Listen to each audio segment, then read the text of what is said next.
Over the last 10 years, it's estimated that over $6 billion worth of art and cultural artifacts have vanished from private collections and public institutions alike, stolen in the dead of night, often never to be seen again. These daring heists, often shrouded in mystery and intrigue, captivate the public imagination. But who are these individuals who orchestrate these elaborate schemes? What motivates them to pilfer priceless masterpieces? Join me as we delve into the shadowy world of art heists. Our journey begins in the hallowed halls of the St. John's Hospital in Bruges, Belgium. It was here that the altarpiece, The Last Judgment, a masterpiece by Hans Memling, stood as a testament to faith and artistry for centuries. Completed in 1471, the polyptych panels were more than just a religious icon. They offered a vivid tableau of 15th century life. But one fateful night in 1936, thieves shrouded in darkness absconded with one of the panels. The right-hand panel, depicting the righteous judges, vanished. Despite an international manhunt and numerous leads, the panel remained elusive for decades. Then, in 1981, a startling development. An individual claiming to be acting on behalf of the original thieves contacted the church. After tense negotiations, the righteous judges were finally returned, worse for wear but miraculously intact. The year is 2020. The world grapples with the burgeoning COVID-19 pandemic. Museums and galleries stand eerily empty, their doors shuttered against an invisible threat. It was during this time of global uncertainty that the Singer-Lauren Museum in the Netherlands fell victim to a brazen heist. The target? Vincent van Gogh's The Parsonage Garden at Nuenen in spring, a poignant landscape depicting the artist's childhood home. Under the cover of darkness, the thieves exploited the museum's reduced security measures. They smashed through the reinforced glass doors, making off with the painting in a matter of minutes. Despite the efforts of law enforcement agencies worldwide, the painting remains missing, its whereabouts shrouded in mystery. Some artworks, it seems, are destined for a tumultuous journey through time. Rembrandt van Rien's Jacob de Gheyn III, a small but exquisitely detailed portrait, has earned the dubious distinction of being the most stolen work of art in history. This miniature masterpiece, measuring a mere 12 by 10 inches, has been pilfered from the Dulwich Picture Gallery in London not once, not twice, but 4 times. The first theft, in 1966, saw the painting disappear from its display case, only to resurface a few days later, abandoned on a nearby bicycle rack. The most recent theft, in 1983, saw the takeaway Rembrandt resurface 4 years later, this time in a German sting operation. Gustav Klimt's Portrait of a Lady, a mesmerizing depiction of an unknown woman, seemed destined for a life of elegance and admiration. For years it graced the walls of the Ricci Oddi Gallery of Modern Art in Piacenza, Italy. Then, one February day in 1997, the unthinkable happened. Portrait of a Lady vanished into thin air. The painting had been removed from the wall, leaving behind only its empty frame.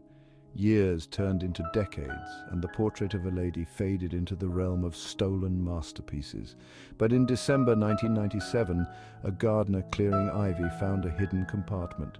Inside, wrapped in a garbage bag, was the stolen Klimt. In the realm of art heists, some stand out for their sheer audacity. The 2008 theft from the Museu de Arte de São Paulo in Brazil was one such case. In a matter of minutes, a group of thieves made off with 2 iconic canvases, Pablo Picasso's portrait of Suzanne Bloch and Candido Portinari's O Lavrador de Café. The thieves, armed with nothing more sophisticated than a crowbar and a car jack, exploited a glaring security flaw, a lack of security cameras, monitoring the gallery where the paintings were displayed. They entered through a side door, overpowered the lone guard on duty, and disappeared into the bustling streets of São Paulo with their priceless loot.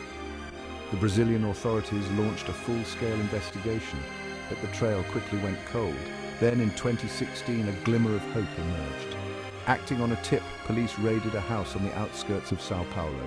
There, hidden behind a false wall, were the 2 stolen masterpieces. The art world is no stranger to eccentric characters, but few tales rival the bizarre events of the 1994 theft from the National Gallery of Norway. On the eve of the Winter Olympics in Lillehammer, a group of thieves broke into the gallery, making off with two significant works: Paul Gauguin's Vampire and Edvard Munch's iconic The Scream. The theft, a blow to Norway's national pride, sparked an international manhunt. Weeks after the heist, the thieves contacted the authorities not to demand a ransom, but to offer a peculiar bargain. They would return The Scream in exchange for Norway televising the Winter Olympics opening ceremony in its entirety. The authorities, though baffled by the request, agreed to the thieves' terms. True to their word, the thieves returned The Scream unharmed, leaving it on the steps of a local church. Vampire, however, remained missing. The name Van Gogh is synonymous with artistic genius, but it's also become tragically intertwined with the criminal underworld. In 2002, the Van Gogh Museum in Amsterdam, home to the largest collection of the artist's work, fell victim to a brazen daylight robbery. Two thieves, posing as tourists, scaled a ladder and broke through a window, bypassing the museum's security systems. Once inside, they made off with two early Van Gogh paintings, Congregation leaving the Reformed Church in Nuenen and View of the Sea at Scheveningen. Dutch authorities, working in conjunction with Interpol, soon uncovered a sinister link: the Camorra Mafia, a powerful organized crime syndicate based in Naples, Italy. The Camorra, known for their involvement in art smuggling, had reportedly targeted the Van Gogh Museum for its valuable collection. The stolen paintings, however, were never recovered. They are believed to be hidden somewhere in the Italian countryside, their fate unknown. The Ducal Palace in Urbino, Italy, a Renaissance masterpiece in its own right, became the setting for a daring art heist in 1975. Under the cover of darkness, a group of thieves infiltrated the palace, their sights set on a priceless treasure, Raphael's La Muta, the Mute Woman. This small but exquisite portrait, renowned for its delicate brushwork and enigmatic subject, was a highlight of the palace's collection. The thieves, employing a combination of cunning and brute force, managed to bypass the palace's security systems. They cut the painting from its frame, leaving behind a void that spoke volumes of their audacity. The Carabinieri, Italy's national police force, launched a full-scale investigation, determined to recover the stolen masterpiece. Their efforts, however, were initially met with frustration. Then in 1976, a breakthrough. Acting on a tip, the Carabinieri raided a villa in Switzerland. There, hidden among other stolen artifacts, was La Muta. The world of art collecting is often shrouded in secrecy, with collectors guarding their prized possessions with an almost obsessive zeal. José Capello, a wealthy Spanish industrialist and art enthusiast, was no exception. His Madrid apartment housed an impressive collection of works by Francis Bacon, Lucien Freud, and Pablo Picasso. In 2015, Capello's sanctuary was violated in a brazen daylight robbery. Thieves infiltrated his apartment, making off with 5 Francis Bacon paintings. The estimated value? A staggering $30 million. The thieves left no trace of forced entry.